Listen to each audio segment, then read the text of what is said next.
Allah says in the Quran, أعوذ بالله من الشيطان الرجيم بسم الله الرحمن الرحيم لقد جاءكم رسول من أنفسكم عزيز عليه ما عنتم حريص عليكم بالمؤمنين رؤوف رحيم. There has come to you a prophet, a messenger of God, from among yourselves, like you, not better than you, from you. He better, yes, as a messenger of Allah, but from you, the likes of you. When something, a hardship befalls you, it is so great upon his chest and heart. He cannot bear it. Harisun alaykum, he is so careful that you don't fall into harm. Bilmu'minina ra'ufur rahim. He is so kind and compassionate and merciful towards the believers. This is the messenger of Allah sallallahu alayhi wasallam.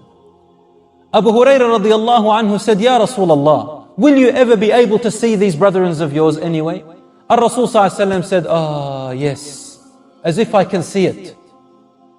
I will be awaiting for them at the Hawd, at the fountain of Kawthar, on the day of judgment. And I will call them one by one to come and drink from my hand. Abu Hurairah radiallahu anhu was confused. He said, Ya Rasulullah, how will you know them when you have never seen them?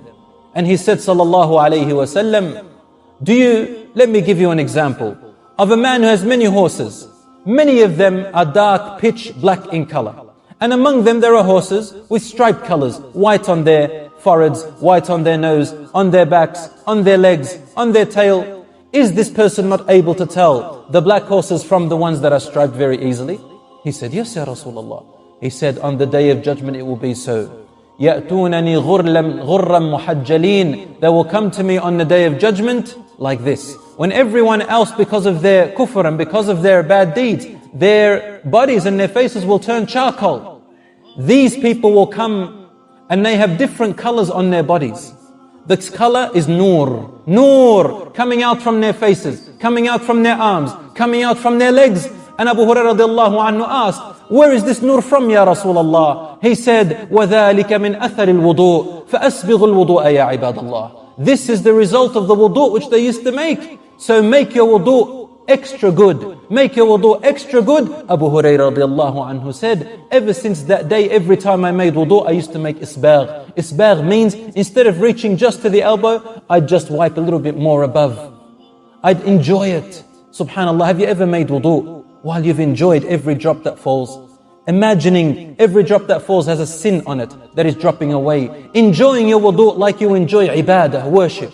And not just in performance for salat. Like Bilal radiallahu anhu, when Rasul sallallahu alayhi wa sallam went to Isra al-Mi'raj, and he came back down and said, Ya Bilal, bima sabaqtana? What did you beat us in? Meaning, how come I heard you walking in front of me in Jannah, your footsteps?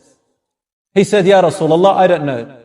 But at every salat I make wudu, and every time I lose it, I make it again. And he said, this is what the reason why I heard your footsteps ahead of me in Jannah. Ahead of him doesn't mean that he is better than the Prophet ﷺ, but he heard his footsteps literally in front of him, meaning in a distance away. He heard Bilal radiallahu anhu, and he wondered why Bilal radiallahu anhu has a future in Jannah in such a case.